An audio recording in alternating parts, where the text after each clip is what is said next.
सभी को राम राम।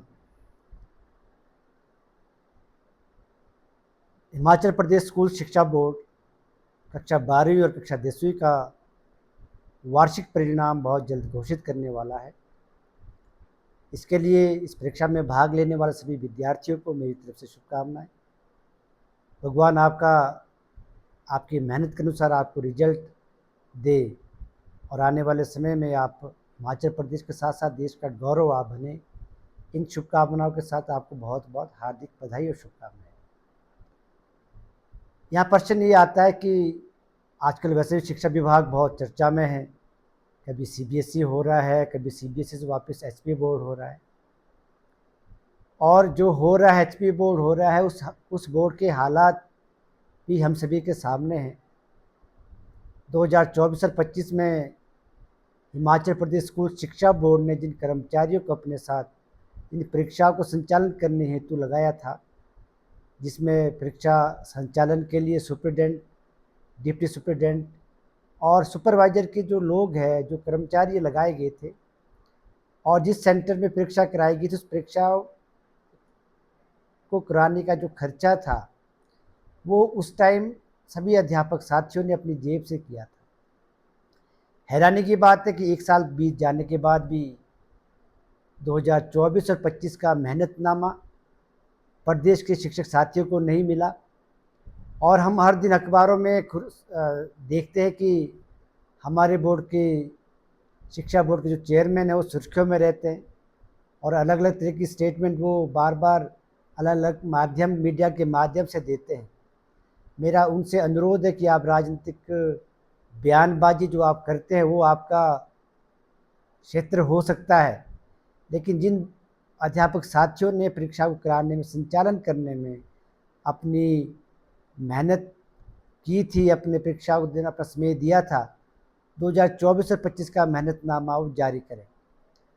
हैरानी की बात है कि एक साल बीत जाने के बाद इस बार भी परीक्षाओं के संचालन के लिए जो अध्यापक साथी लगे हैं उनका तो मेहनतनामा नहीं मिला, लेकिन 2024 से 25 का अध्यापक साथियों को ना टीए मिला है, ना ऑनरियम मिला है, ना परीक्षाओं के साथ साथ जो उत्तर पुस्तिकाओं का जो इवोल्यूशन होती है उसका जो एक ऑनरियम सरकार से मिलता था, बोर्ड से मिलता था, वो भी नहीं मिला है। दूसरा,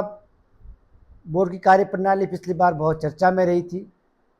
कक्षा 12वीं के 86,000 से ज़्यादा बच्चों का अंग्रेजी का जो पेपर है चंबा में खुलने के बाद उसको कैंसिल कर दिया था, और बाद में उसका इतना बड़ा शिक्षा बोर्ड की इतनी बड़ी गलती हुई कि 9 मार्च को परीक्षा होने के बाद जो दोबारा से 29 मार्च को कैंसिल, जब 9 मार्च को कैंसिल हुई थी तो 29 मार्च को दोबारा से परीक्षा कराई। उस परीक्षाओं की जो आंसर की है और 9 के आंसर की को आपस में शिफ्ट कर दिया, और जिसका खामियाजा 86,000 बच्चों ने भुगता, और उसमें से कई बच्चों ने आत्महत्या का भी प्रयास किया। बोर्ड के सचिव और बोर्ड के जो चेयरमैन है वो ध्यान दें कि उस टाइम सरकार के दबाव के साथ जब हमने इस विषय को उठाया, इसका नतीजा ये निकला कि सरकार ने दोबारा से इवोल्यूशन करने का फैसला लिया, और जिसमें 86,000 बच्चों में से सबके मार्क्स बढ़े और 6,300 कुछ के आसपास बच्चे जो है जिनके कंपार्टमेंट वो पास डिक्लेयर हुए। इस प्रकार की गलती शिक्षा बोर्ड ने पिछले साल की थी, और हैरानी की बात है कि उसके बाद सरकार ने एक इंक्वायरी बिठाई। उस इंक्वायरी में बच्चों के भविष्य के साथ खेलने वाले जो कर्मचारी थे उनके ऊपर क्या एक्शन बोर्ड ने लिया, इसकी सूचना ना अभी तक किसी को दी गई है, उनके ऊपर कोई एक्शन नहीं लिया। और बार बार शिक्षा बोर्ड के जो चेयरमैन है बार बार स्टेटमेंट देते हैं कि अगर अध्यापक इस प्रकार की गलतियाँ होगी तो उसकी हम उनको अपनी नौकरी से हाथ धोना पड़ेगा। तो मेरा शिक्षा बोर्ड के जो अधिकारी उनसे निवेदन है कि अध्यापक को नौकरी से निकालने से पहले आप अपनी कार्य प्रणाली, जो बोर्ड की कार्य प्रणाली, उसको भी आप ध्यान दें, और हमारा जो ऑनरियम 2024 से 25 का आपके पास बचा हुआ था उसको भी आप इशू करें। जब भी हमने बोर्ड के अधिकारियों से हमने बात की है तो बोर्ड के अधिकारी का ये कहना होता है कि हमारा सरकार के पास पैसा फंसा हुआ है, तो ये काम अध्यापक साथियों का नहीं है।